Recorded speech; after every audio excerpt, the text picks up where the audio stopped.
world. Trump hinted that the summit might still be on at a later date but warned that the U.S. military was ready to act if necessary. Originally posted on May 24, 2018, 13:47 Greenwich Mean Time. Updated on May 24, 2018, 22:51 Greenwich Mean Time. President Donald Trump on Thursday abruptly canceled his planned meeting with Kim Jong-un for next month, blaming the North Korean leader's open hostility. That bright and beautiful future can only happen when the threat of nuclear weapons is removed. No way it can happen otherwise. If and when Kim Jong-un chooses to engage in constructive dialogue and actions, I am waiting. Trump also said that he had spoken with Defense Secretary Jim Mattis and the Joint Chiefs of Staff, warning that the military is ready if necessary to take action against North Korea. Trump's comments echo those he wrote in a letter to the North Korean leader released Thursday. Sadly, based on the tremendous anger and open hostility displayed in your most recent statement, I feel it is inappropriate, at this time, to have this long-planned meeting. Trump wrote. Therefore, please let this letter serve to represent that the Singapore summit, for the good of both parties, but to the detriment of the world, will not take place, North Korea's Vice Foreign Minister, Kim Ki-gwan, said in a statement Friday that while the decision to cancel the meeting was unexpected, North Korea was still willing to talk with the U.S. at any time, according to the state-run Korean Central News Agency. Kim said North Korea's goal to bring stability to the Korean peninsula remains unchanged. The historic, unprecedented summit had been slated for June 12 in Singapore. The president then tweeted a copy of his letter to the @RealDonaldTrump Twitter account, misspelling Kim Jong-un's name in the process. He later deleted the tweet and sent another with the correct spelling. In a call with reporters on Thursday, a senior White House official said that Trump dictated every word of the letter himself. Trump's move to pull out of the summit aligns with the advice on backing away from negotiations he gives in his book, The Art of the Deal. Following the announcement Thursday morning, a source close to Trump told BuzzFeed News, the book is a bestseller for a reason. The tactics work. Former Trump campaign advisor Sam Nunberg tweeted that the cancellation was a genius tactical move, and that Trump had laid the little rocket man for his sucker. Some others who have been around the president were more skeptical of Trump's decision Thursday. A former White House official said Trump had shown a lack of discipline on North Korea, adding that, although it seemed like a play to try and force them back to the bargaining table, I don't see that happening. When contacted for reaction to Trump's decision, a senior European diplomat from a G7 country told BuzzFeed News, I feel like I'm in an episode of Designated Survivor. Planning for the summit had not been proceeding smoothly ahead of the cancellation. A North Korean delegation reportedly failed to show up to a meeting with U.S. officials in Singapore 2 weeks ago. Secretary of State Mike Pompeo, testifying before the Senate Foreign Relations Committee in a previously scheduled appearance, confirmed that there had been no response to U.S. outreach.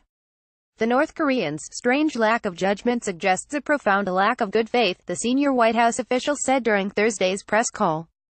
The president was always clear that he was prepared to walk away from this meeting. South Korea, meanwhile, seemed blindsided by the sudden shift. We are attempting to make sense of what precisely President Trump means, Kim Ekyom, spokesperson for President Moon Jae-in, told The Washington Post on Thursday. Moon announced he would hold an emergency midnight meeting at the Blue House in Seoul, calling in his foreign minister, intelligence chief, and other top advisors. Trump, however, said during his White House statement that he had spoken with Japan and South Korea, who he claimed are not only ready should foolish or reckless acts be taken by North Korea, but they are willing to shoulder much of the cost of any financial burden, any of the costs associated by the United States in operations if such an unfortunate situation is forced upon us. Trump has long pushed for allies to pay more for the U.S. to uphold the defense treaties it has signed with them. In the letter released Thursday, Trump writes to Kim, the U.S. greatly appreciate your time, patience, and effort with respect to our recent negotiations and discussions relative to a summit long sought by both parties. I was very much looking forward to being there with you, he wrote. The president also warned that the U.S.'s nuclear capabilities are so massive and possible that he prays to God they will never have to be used.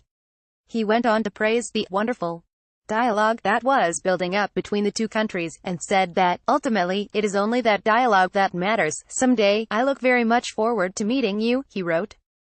Referencing the release of 3 U.S. hostages this month, the president thanked Kim Jong-un for the diplomatic gesture, calling it beautiful and very much appreciated. Trump also left room for North Korea to reach out in the future, writing, if you change your mind having to do with this most important summit, please do not hesitate to call me or write. Trump had originally accepted an invitation from the North Korean leader in March with the understanding the country was committed to denuclearization. In April, Kim announced that the country was suspending all nuclear and long-range missile tests, and would close its main nuclear testing site. In April, for the first time since the Korean War ended more than half a century ago, the leaders of North and South Korea met to discuss denuclearization. But comments from White House National Security Advisor John Bolton in May led to threats from North Korean officials to call off the planned summit, stating that the country was not interested in the U.S. making a one-sided demand that North Korea give up its nukes. Vice President Mike Pence repeated that assessment on Fox News on Tuesday, prompting a top North Korean official to issue a statement blasting him as a political dummy. Wednesday night's statement, which reportedly enraged Trump, was the first communication from the North Koreans that the White House had seen in a week, the senior official said. On Thursday, officials in Pyongyang exploded what they said was the major nuclear testing facility they had planned to decommission ahead of the summit, in front of invited journalists. However, no international inspectors were present at the demolition. In his letter to Kim Jong-un Thursday, Trump wrote, "The world, and North Korea in particular, has lost a great opportunity for lasting peace and great prosperity and wealth. This missed opportunity is a truly sad moment in history. This is a developing story." Check back for updates and follow BuzzFeed News on Twitter. Additional reporting by Hayes Brown in New York, Vera Bergengruen in Washington, and Alberto Nardelli in London. Got a confidential tip? Submitted here.